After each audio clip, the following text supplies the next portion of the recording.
ত্রয়োদশ নির্বাচনের প্রাক প্রস্তুতি নিতে শুরু করেছে বিএনপি। তবে সে লড়াইয়ে খানিকটা এগিয়েছে জামাত। দুঃসময়ে বিএনপি ছেড়ে যায়নি, সেই সাথে জনপ্রিয়দের প্রার্থী করতে চায় বিএনপি। আর জনপ্রিয়তার লড়াইয়ে এগিয়ে থাকাদের নিয়ে এবি ক্যাটাগরিতে করে প্রার্থী তালিকা করছে জামাত। আওয়ামী লীগ মাঠে না থাকায় বিএনপি ও জামাত এখন একে অপরকে প্রতিদ্বন্দ্বী ভাবছে। মাইদুর রহমান রুবেল জানাচ্ছেন বিস্তারিত। কোটি মানুষের আস্থার ভালোবাসায় 11 বারের মতো দেশের 1 নম্বর রেফ্রিজারেটর ব্র্যান্ড ওয়ালটন। নির্বাচনকে সামনে রেখে মাঠ দখলের প্রতিযোগিতায় ব্যস্ত রাজনৈতিক দলগুলো। ডিসেম্বরে নির্বাচনের আশ্বাস দিলেও কৌশলে সরকারের উপর চাপ বাড়াচ্ছে বিএনপি।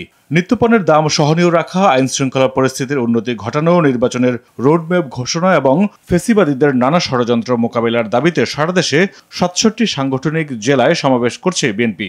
দেশ ঘুরে দাঁড়িয়েছে। এবারের নির্বাচনে তরুণ, অভিজ্ঞ ও প্রবীণদের সমন্বয়ে প্রার্থী চূড়ান্ত করতে চায় বিএনপি। বিবেচনায় নেওয়া হবে দলের প্রতি আনুগত্য, জনপ্রিয়তা, দুঃসময় ও আন্দোলনের ভূমিকা। দলের ভারপ্রাপ্ত চেয়ারম্যানের নির্দেশনা মেনে সংসদীয় এলাকায় নিজেদের অস্তিত্ব জানান দেওয়ার চেষ্টা করছে তৃণমূলের নেতারা। দুর্দিনে সে ছিল, এটা একটা ক্রাইটেরিয়া।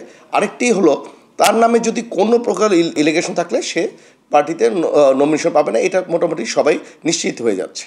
নির্বাচনী মাঠে আওয়ামী লীগ না থাকলেও সে লড়াই সহজ হবে না বলে ইঙ্গিত দিয়ে রেখেছেন তারেক রহমান।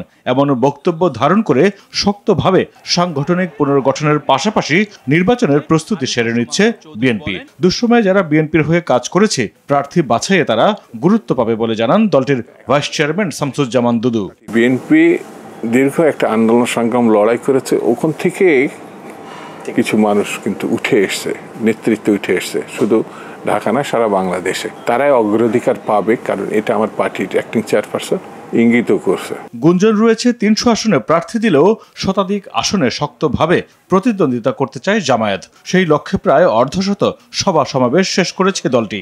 জামায়াত ইসলামের সেক্রেটারি জেনারেল মিয়া গোলাম পরোয়ার জানান, প্রার্থী নির্বাচনে মেনে চলবে কঠোর নীতি। আমাদের প্রার্থী কেমন, প্রার্থীর পক্ষে সেখানে জনমত কেমন, ভোট হলে আমাদের বিজয়ের সম্ভাবনা কত, এ প্লাস, এ বি, এরকম আমরা ক্যাটাগরি করি। সেটা আমাদের নিজস্ব বিশ্লেষণের জন্য, নিজস্ব পরিকল্পনা, নির্বাচন পরিচালনায় আমাদের তো কিছু সিদ্ধান্ত, পরিকল্পনা, পদক্ষেপ প্রয়োজন। এই সিদ্ধান্তের জন্য আমরা এইসব ক্যাটাগরি করে আমাদের পরিকল্পনাটাকে সাজানোর জন্য আমরা এটা করি। ভোটার এবং নির্বাচনবিহীন যে সংস্কৃতি ফেসিবাদী সরকার তৈরি করেছিল, তার যেন পুনরাবৃত্তি না ঘটে, সেজন্য নির্বাচন ব্যবস্থা এবং প্রশাসনের সংস্কার ভোটের আগেই চায় জামায়াত। তাতে আমরা বলি যে না, আমাদের এই আসনগুলোতে বিজয়ের ভালো সম্ভাবনা।